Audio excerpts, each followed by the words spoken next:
Hari ini adalah pertemuan kudus Hari Raya Pentakosta. Melihat kembali sejarah, pada hari ini, 2000 tahun yang lalu, para murid dan banyak orang yang berkumpul di Yerusalem menyaksikan peristiwa yang benar-benar luar biasa. Pada hari itu, orang-orang Nazaret di Galilea berbicara dalam berbagai bahasa dari berbagai bangsa, dan banyak orang dari lebih dari 15 negara yang berbeda menyaksikan momen yang luar biasa, di mana mereka dapat mendengar karya agung Injil Tuhan yang disampaikan kepada mereka dalam bahasa ibu mereka. 2000 tahun yang lalu, pada hari raya Pentakosta ini, Tuhan membuka jalan bagi umatnya untuk bersaksi dengan keyakinan tentang Yesus Kristus yang datang ke bumi ini dalam tubuh.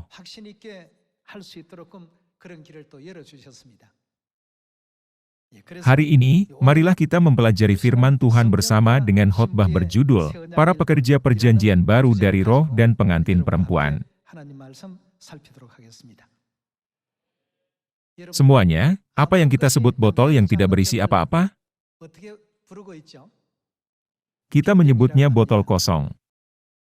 Nah, kalau botol itu berisi air, apa namanya?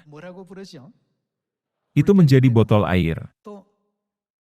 Dan jika botol itu berisi bunga, apa yang kita sebut itu? Itu menjadi vas bunga.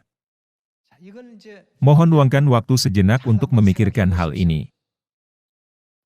Sekarang, mari kita alihkan contoh kita dari botol ke mangkuk. Apa yang kita sebut mangkuk yang tidak memiliki apa-apa di dalamnya? Ini adalah mangkuk kosong. Namun, bagaimana jika berisi nasi? Ini adalah mangkuk nasi. Bagaimana jika itu berisi air? Atau sup? Atau lauk? Semuanya, ketika kita memikirkan hal-hal ini dalam kehidupan kita sehari-hari, bukankah apa yang terisi dalam diri kita juga menentukan siapa kita? Tergantung pada apa yang ada di dalam diri kita, perubahan akan terjadi. Kita mungkin terlihat sama secara lahiriah, tetapi tergantung pada apa yang ada di dalam diri kita, kita bisa berubah menjadi orang yang sama sekali berbeda. Jika kita melihat kembali ke 2000 tahun yang lalu pada zaman kerasulan, apa yang dianugerahkan kepada para rasul pada hari raya Pentakosta ini? Ketika Roh Kudus memenuhi mereka, para rasul diubah menjadi apa? Mereka menjadi pekerja perjanjian baru dan anak-anak Tuhan. Bukankah pekerjaan untuk menjadi anak-anak Tuhan yang sempurna terjadi pada hari ini? Botol kosong menjadi botol air saat diisi air, dan vas bunga saat diisi bunga. Dan mangkuk kosong bisa menjadi mangkuk nasi, mangkuk air, atau mangkuk sup, tergantung apa yang ada dalamnya. Demikian juga, ketika Roh Kudus berdiam di dalam diri kita, kita yang tadinya kosong, akan diubahkan menjadi orang-orang yang dipenuhi Roh Kudus. Terutama, apa yang akan terjadi jika kita memiliki roh dan pengantin perempuan di dalam diri kita? Bukankah kita akan diubah menjadi anak-anak kerajaan sorga, dan para pekerja perjanjian baru yang paling berkenan kepada Tuhan? Sekarang, kita harus sepenuhnya diubah melalui Roh Kudus, yang telah Tuhan izinkan kepada kita pada hari raya Pentakosta. Melalui hal ini, pekerjaan terlahir kembali harus dilakukan. Sampai kemarin, kita mungkin belum memberitakan Injil dengan berani, meskipun kita telah menerimanya. Hal ini juga terjadi pada para rasul. Namun, setelah menerima Roh Kudus pada hari raya Pentakosta, para rasul menjadi orang yang sama sekali berbeda. Mereka tanpa rasa takut dan tanpa ragu memberikan kesaksian tentang fakta bahwa Yesus adalah Kristus. Mereka benar-benar berubah. Mari kita periksa adegan ini bersama-sama melalui Alkitab. Mari kita lihat kitab Kisah Para Rasul pasal 2 ayat 1.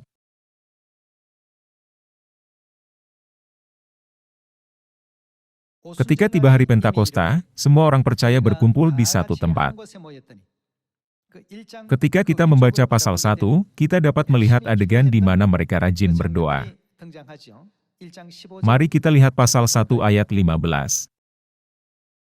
Pada hari-hari itu berdirilah Petrus di tengah-tengah saudara-saudara yang sedang berkumpul itu, kira-kira 120 orang banyaknya. Apa yang dilakukan 120 orang selama 10 hari, dari kenaikan Yesus dari Bukit Zaitun sampai Hari Raya Pentakosta? Pasal 1 ayat 12. Maka kembalilah rasul-rasul itu ke Yerusalem dari bukit yang disebut Bukit Zaitun, yang hanya seperjalanan sabat jauhnya dari Yerusalem. Setelah mereka tiba di kota, naiklah mereka ke ruang atas, tempat mereka menumpang. Mereka itu ialah Petrus dan Yohanes, Yakobus dan Andreas, Filipus dan Thomas, Bartolomeus dan Matius, Yakobus bin Alfeus, dan Simon orang Zelot dan Yudas bin Yakobus. Mereka semua bertekun dengan sehati dalam doa bersama-sama, dengan beberapa perempuan serta Maria, ibu Yesus, dan dengan saudara-saudara Yesus. Setelah kenaikan Yesus, mereka dengan tekun berdoa selama 10 hari, dan akhirnya, sebagaimana dinyatakan dalam pasal 2 ayat 1, Hari Raya Pentakosta tiba. Ketika tiba hari Pentakosta, semua orang percaya berkumpul di satu tempat. Tiba-tiba turunlah dari langit suatu bunyi seperti tiupan angin keras yang memenuhi seluruh rumah, di mana mereka duduk.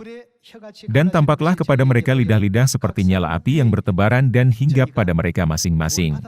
Maka penuhlah mereka dengan Roh Kudus, lalu mereka mulai berkata-kata dalam bahasa-bahasa lain, seperti yang diberikan oleh Roh itu kepada mereka untuk mengatakannya. Menurut catatan Kisah Para Rasul pasal 2, karunia Roh Kudus diberikan pada Hari Raya Pentakosta. Roh Kudus turun ke atas setiap orang, dan sejak itu, mereka memberitakan Injil Tuhan, menyatakan, Yesus adalah Mesias, Dia adalah Tuhan yang Maha Kuasa yang datang dari sorga, percayalah kepada Yesus, dan diselamatkan, dan terimalah pengampunan dosa. Dengan cara ini, mereka mulai menginjil, setelah menerima Roh Kudus hujan awal pada Hari Raya Pentakosta. Sampai saat itu, setelah penyaliban Yesus, para murid diam-diam berkumpul, mengunci setiap pintu tempat mereka berkumpul. Mereka penuh ketakutan. Namun, perubahan yang luar biasa dan drastis terjadi setelah Hari Raya Pentakosta. Sebelum hari ini, mereka terlalu takut untuk secara terbuka disebut sebagai mereka yang percaya kepada Yesus. Sebaliknya, setelah Hari Raya Pentakosta, mereka menunjukkan keberanian yang luar biasa dan dengan berani memberitakan Injil. Dengan demikian, Hari Raya Pentakosta menjadi titik balik bagi gereja awal.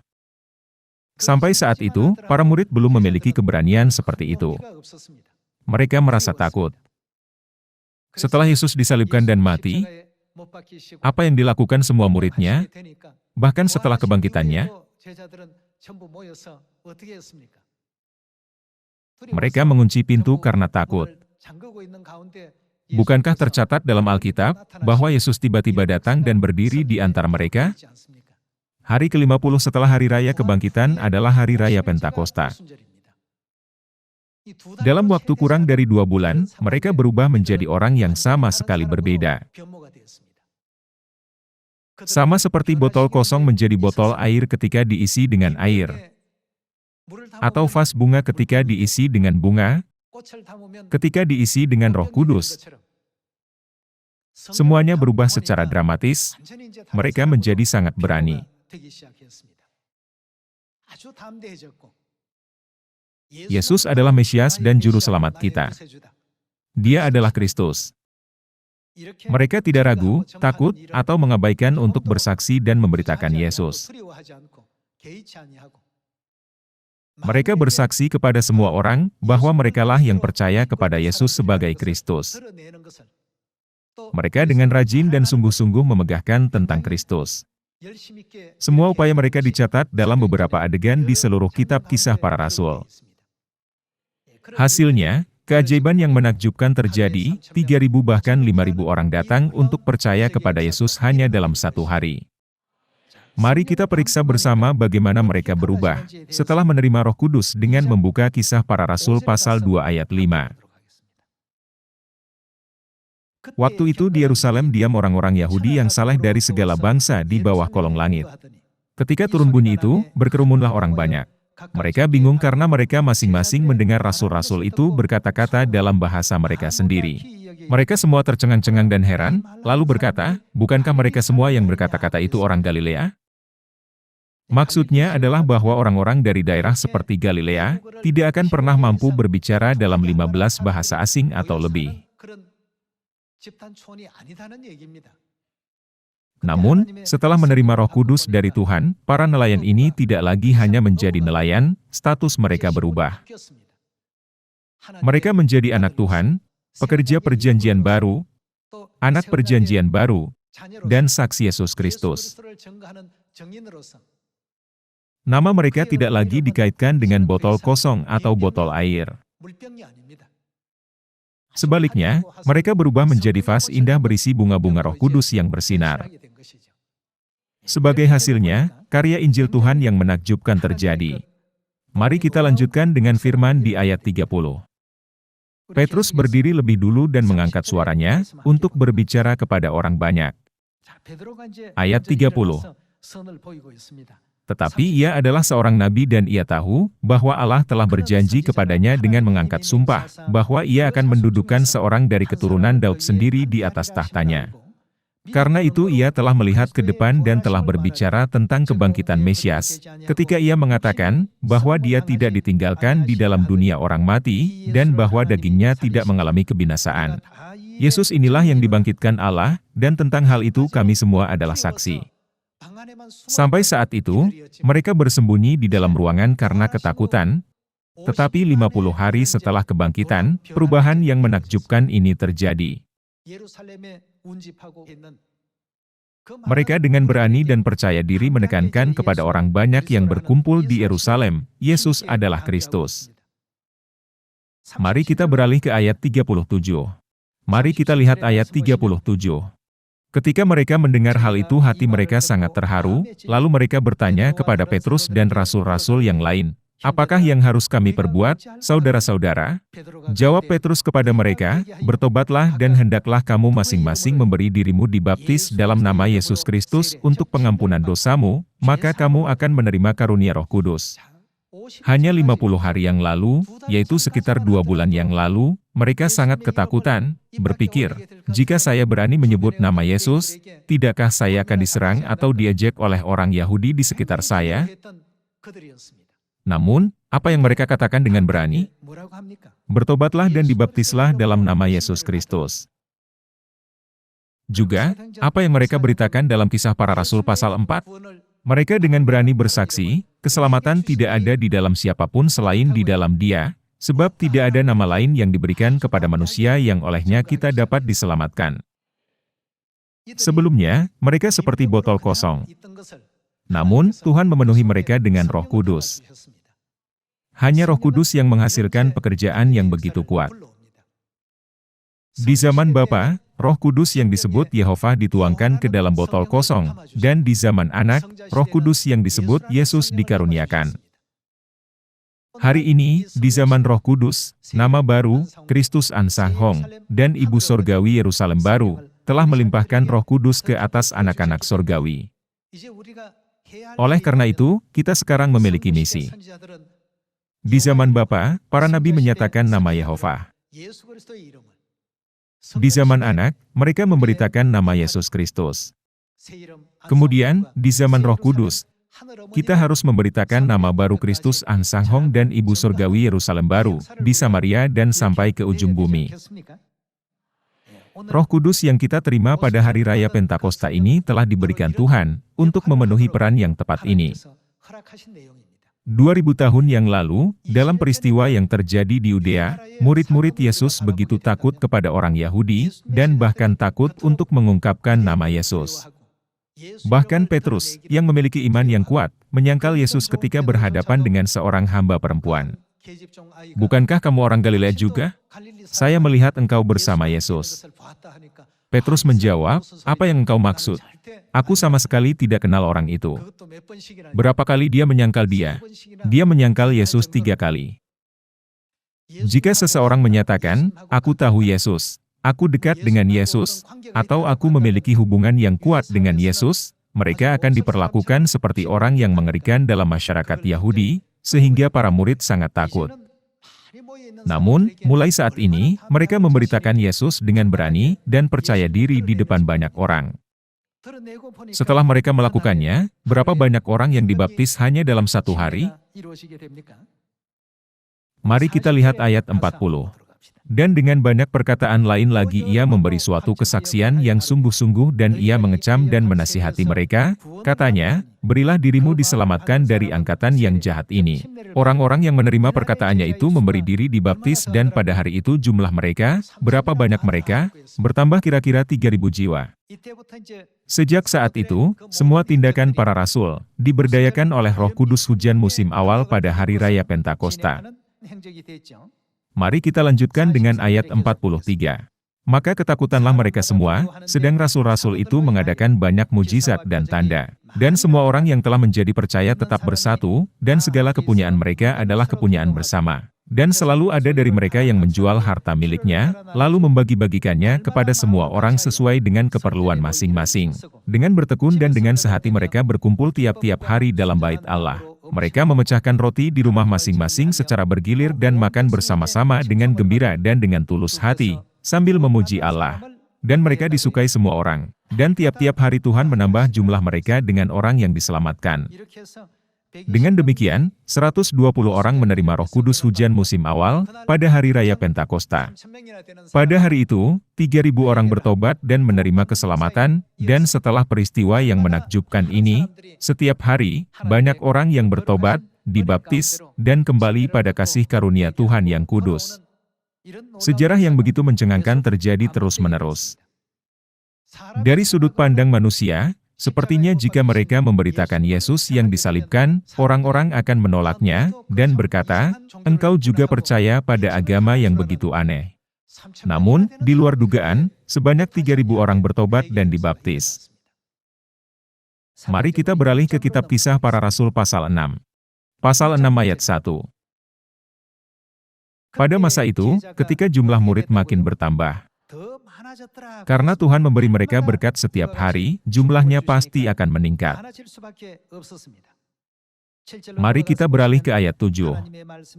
Firman Allah makin tersebar, dan jumlah murid di Yerusalem makin bertambah banyak, juga sejumlah besar imam mereka menjadi apa? Menyerahkan diri dan percaya. Bahkan sejumlah besar imam, yang tidak dapat dibayangkan oleh siapapun, menjadi taat dan tunduk pada kebenaran. Peristiwa menakjubkan dan luar biasa seperti itu mulai terjadi. Ketika Injil mulai menyebar secara meledak-ledak dalam waktu yang singkat, agama yang mapan pada waktu itu, Yudaisme, menjadi sangat tegang. Mereka berpikir, jika ini terus berlanjut, semua orang akan berduyun-duyun untuk percaya kepada Yesus. Kami tidak bisa membiarkan ini terjadi, dengan demikian, mereka mulai mencegah penginjilan para rasul.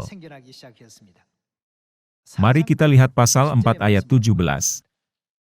Tetapi supaya hal itu jangan makin luas tersiar di antara orang banyak, baiklah kita mengancam dan melarang mereka, supaya mereka jangan berbicara lagi dengan siapapun dalam nama itu.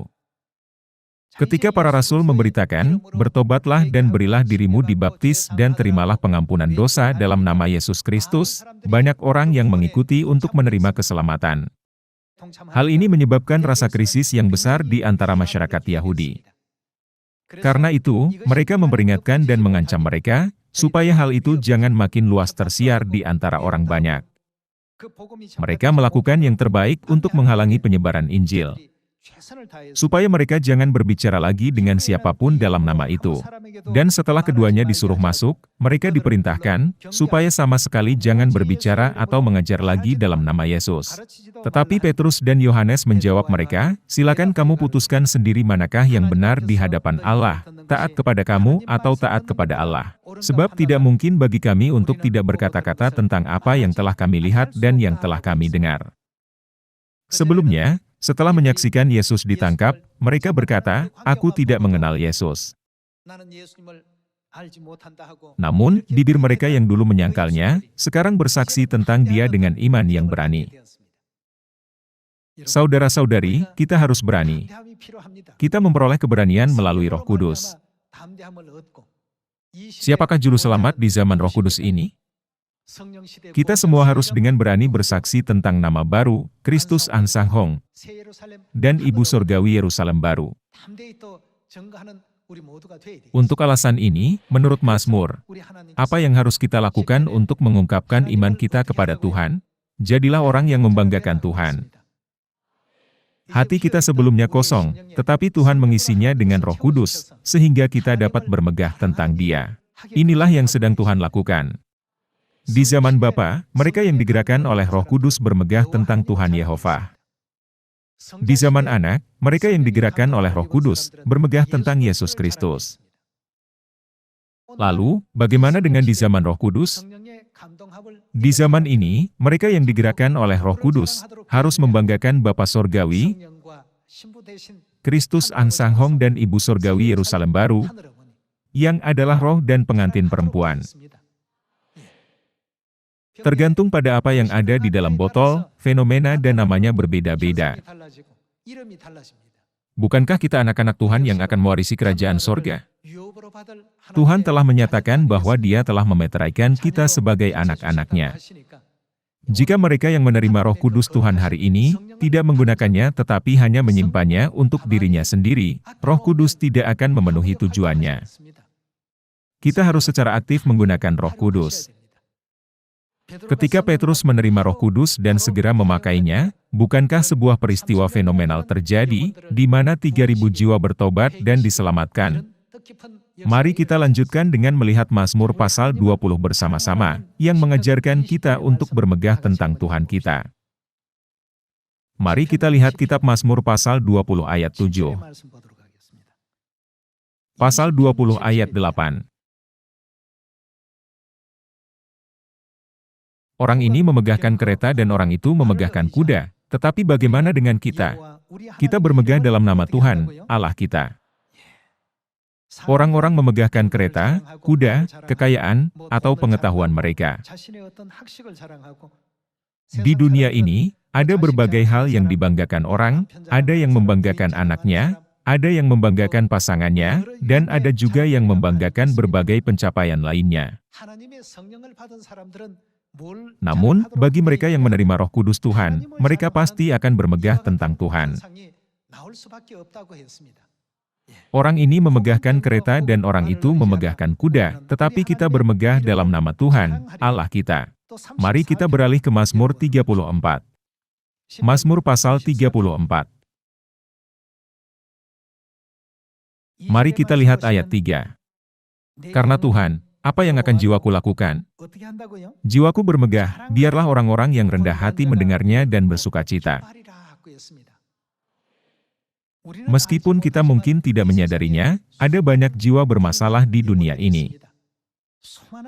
Tuhan merancang sistem keselamatan bagi jiwa-jiwa yang menderita itu untuk bertobat dan kembali padanya, setelah mendengar nama Tuhan yang kita banggakan dan beritakan. Saat itu, para murid dan orang-orang kudus gereja awal selalu mengunci pintu setelah Yesus disalibkan, karena mereka takut pada tentara Romawi dan orang-orang Yahudi. Mereka benar-benar terpencil dari dunia luar, sangat berhati-hati dan menjaga diri.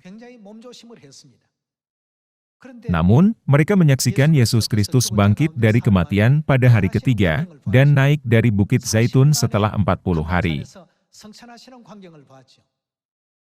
Kemudian, pada hari ke-50, pada hari raya Pentakosta, Tuhan mencurahkan Roh Kudus hujan musim awal kepada orang-orang kudus, yang berkumpul di kamar atas Markus. Lalu, orang-orang kudus diubahkan. Kami tidak akan lagi hidup dalam persembunyian. Pelita kebenaran tidak boleh disembunyikan di bawah tempat tidur, tetapi disingkapkan agar semua orang dapat melihatnya. Dengan cara ini, mulai dari Petrus, semua rasul dan semua orang kudus dari gereja awal tidak pernah berhenti mengajar dan memberitakan kabar baik bahwa Yesus adalah Mesias. Mereka tidak ragu-ragu untuk memegahkan Tuhan di zaman Anak. Karena itu, kita yang hidup di zaman Roh Kudus, harus memegahkan Juru Selamat di zaman ini, Kristus Ansanghong dan Ibu Surgawi Yerusalem baru, dengan lebih bersemangat daripada orang-orang kudus di gereja awal. Ini karena kuasa Roh Kudus di zaman Roh Kudus 7 kali lebih kuat daripada zaman gereja awal.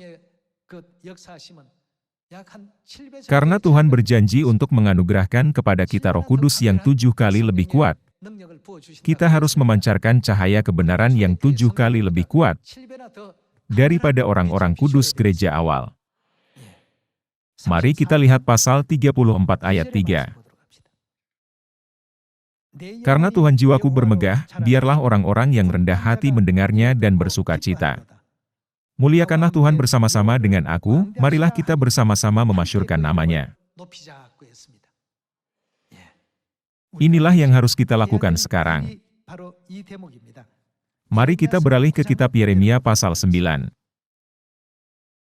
Kita seharusnya tidak lagi menyembunyikan pelita di rumah kita, tetapi membiarkannya bersinar terang untuk dilihat semua orang. Yeremia pasal 9 ayat 23. Mari kita lihat ayat 23.